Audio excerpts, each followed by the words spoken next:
The SOS signal was not meant for them. It was a desperate cry, fragmented and fading, broadcast from a dying world at the edge of mapped space. The message carried static, screams, and coordinates that flickered like a heartbeat about to stop. Every civilized species that intercepted it chose silence. No one wanted to provoke whatever horror had reduced an entire planet to panic. But the signal traveled farther than expected. It crossed into a region marked in ancient star charts with a single warning: a void.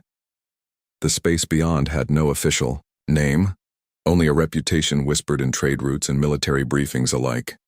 Deathworlder territory. No one knew much about its inhabitants, only that they thrived where others perished, and that their history was written in extinction events they survived rather than avoided. When the signal reached them, there was no debate. They did not send diplomats, they did not send a rescue fleet, they sent one ship. It emerged from the void without announcement, its hull scarred and dark, absorbing light instead of reflecting it. It did not match any known design. No graceful curves, no visible weapon arrays, no insignia. Just a massive, predatory silhouette that drifted toward the coordinates like it had already decided the outcome. The survivors on the planet saw it first as a shadow eclipsing their dying sun. Hope did not come immediately. Fear did. Because whatever had invaded their world, the towering biomechanical entities that devoured cities and turned oceans black, paused. For the first time since their arrival, the invaders hesitated. Their countless limbs stilled, their collective awareness shifting toward the sky. The ship did not open communications, it did not ask questions, it acted. A pulse, silent and invisible, radiated outward from the vessel. It passed through atmosphere, through structures, through flesh and alloy alike. For a moment, nothing changed. Then the invaders began to collapse. Not explode, not burn, collapse, as if something fundamental within them had simply been erased. Entire swarms dropped from the sky. The ground trembled as titanic constructs folded in on themselves like dying stars imploding in slow motion. The survivors watched in stunned silence as their unstoppable enemy was undone without spectacle. Then the ship moved. It descended slowly, deliberately, stopping just above the largest remaining concentration of the invaders. A section of its hull opened, not like a door, but like a wound peeling back. From within, something emerged. It was not a machine. It was not entirely biological, either. It was a construct shaped vaguely like a being, wrapped in layers of shifting material that reacted to the environment with unsettling awareness. It stepped onto the ruined surface, and the ground beneath it hardened, as if reality itself adjusted to support its presence. The remaining invaders reacted violently. They converged on it in a frenzy, their forms twisting and reshaping into weapons designed to annihilate. Energy flared, matter distorted, and the sky itself seemed to tear under the force of their assault. The construct did not move. The attacks reached it and stopped. Not deflected. Stopped. Suspended in space like paintings frozen mid-stroke. Then, with a subtle gesture, the construct closed its hand. Everything ended. The invaders disintegrated, not into debris or ash, but into nothingness. Not even energy signatures remained. It was as though they had never existed at all. Silence followed. Heavy, suffocating silence. The survivors waited, unsure whether to celebrate or run. The construct turned slowly, scanning the broken world. Its presence was overwhelming, not hostile, but not comforting either. It felt like standing in the presence of something that did not belong to the same rules of existence. A transmission finally came. It was not a voice.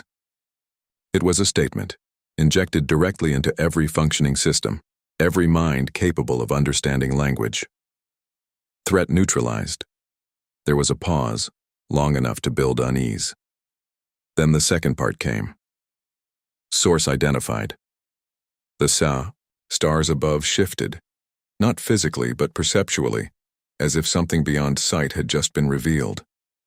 Coordinates appeared, not on screens, but in thought, a location far beyond the survivors' reach. far beyond anyone's reach, except theirs.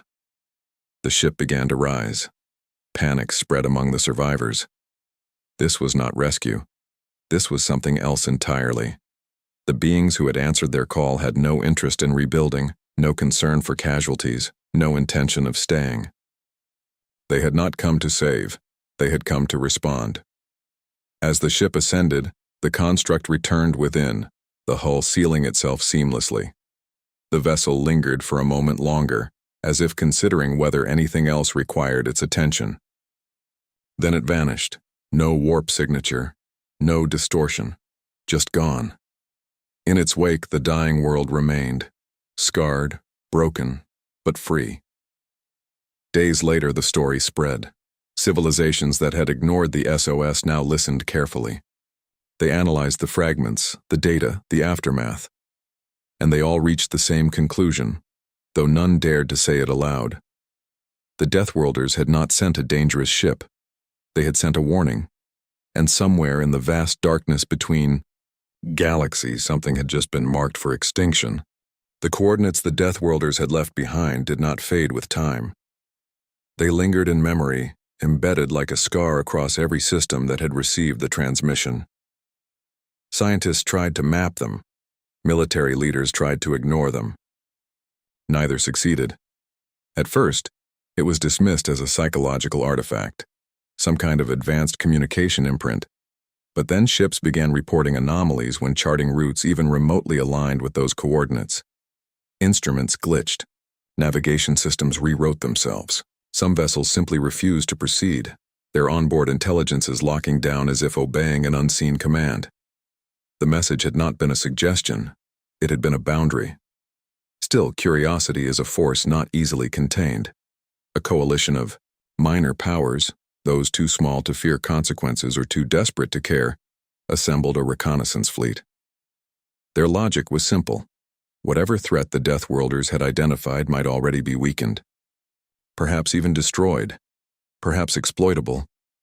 They set out in secret, masking their signatures and disabling long-range communications. If they succeeded, they would return as powers no one could challenge. If they failed, no one would know. For a while, everything went according to plan. The fleet crossed into uncharted space without resistance. The stars grew dimmer, more distant, as if even light hesitated to exist there. Background radiation dropped to near zero. It was not emptiness, it was absence. Then they found it. Not a planet. Not a structure. A wound. Space itself appeared distorted, stretched into impossible geometries that defied both physics and perception. Sensors could not agree on what they were seeing.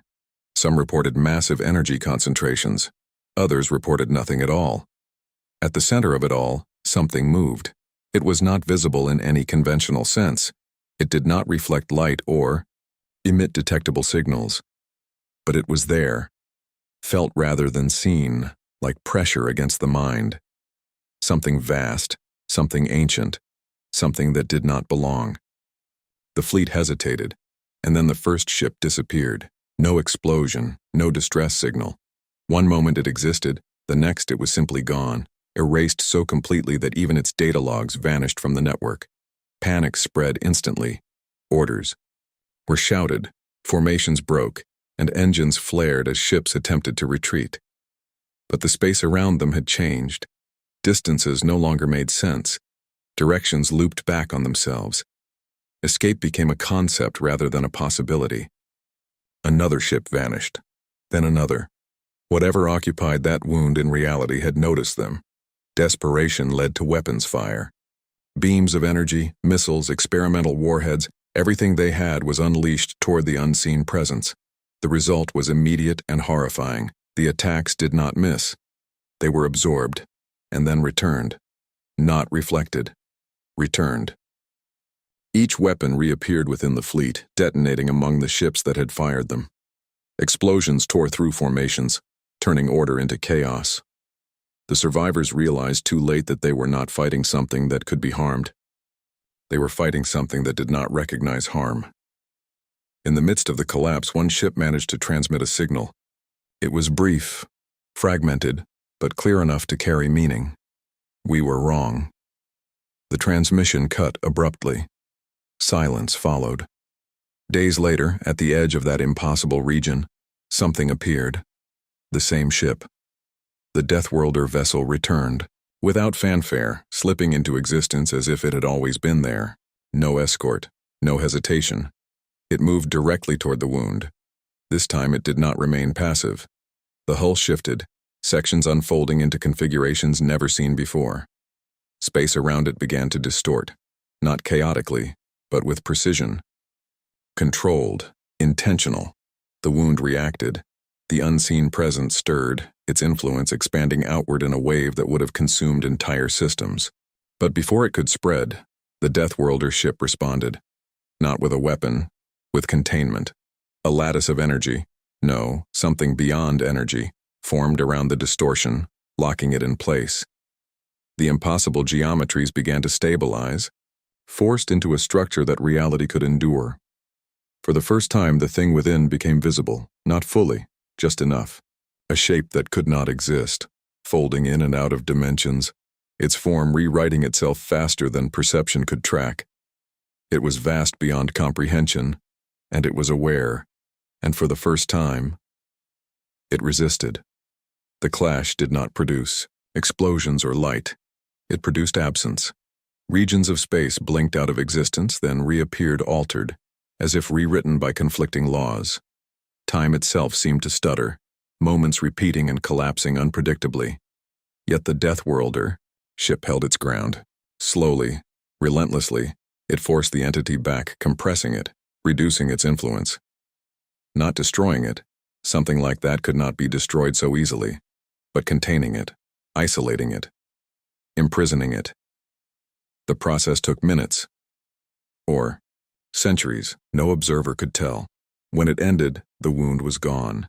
In its place remained a single point of darkness, perfectly still, perfectly contained, a prison with no visible walls, holding something that should never have been free.